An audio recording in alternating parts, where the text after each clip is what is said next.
And on my extreme left, Rory Stewart, Member of Parliament for Penrith and the Borders in Cumbria.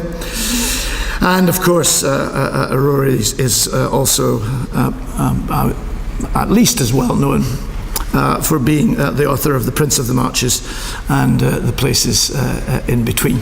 I'll keep it very short, but I've just come down from being up on the edge of John de Balliol's territory. So I've just spent the last 2 weeks up on the strange territory that stretches from his wife's estates in Galloway right the way down to his own family estates in Yorkshire. And the reason that I'm beginning with this is that in thinking about change over 75 years, I think it's worth bearing in mind that one of the biggest mistakes that I suspect we will make in predicting the future is that we tend to fall back on a relatively straightforward kind of economic determinism. In other words, there will be a great temptation to say the future belongs to China and India, and for us all to sit here for the next hour or so feeling glum about China and India. I wanted, therefore, to remind you of what actually happened up on the edge of the Balliol estates within a 75-year period. So if I take you back very, very briefly to that moment, in about 629, when the Kingdom of Northumbria, basically, you would have written off. One of the most backward, impoverished pagan areas, the last pagan kingdoms, in fact, in the old Roman Empire.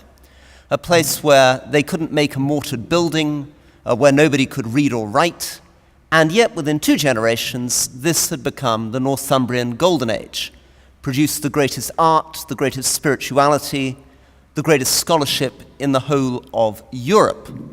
And how did it happen? It happened in essence because of its poverty, not because of its wealth. It was a frontier zone. It was a place which had always been on the edge of the Roman Empire, half in the Roman Empire, half out, a place that was open to influences from barbarian Ireland, a place that was open also to the walls and the towers of Rome that surrounded it. Now, putting this forward because in my life, all I see at the moment is a general assumption that as things are, so they will be. I first discovered this because I remember discussions around Afghanistan in 1994. If you'd said to anybody, Afghanistan in 1994, how will Afghanistan be in 2001? They will say, well, it will be just as it is now. In other words, warlords battling it out in Kabul, Masood, Hekmatyar, Dostum, and yet within 12 months of that conversation, a hitherto unknown group, the Taliban, had swept the entire country, got rid of every checkpoint, ended the civil war in Kabul,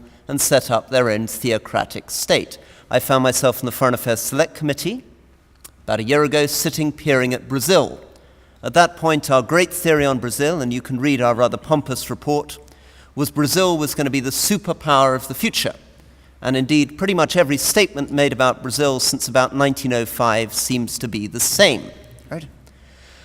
What does this mean? Well, I think it means, just to wrap towards my conclusion, that in thinking about how we prepare, we as Britain, instead of getting involved in the game of trying to guess which country is going to prosper, instead of getting into the game of working out which baskets to put our eggs in, should instead focus on developing our capacities.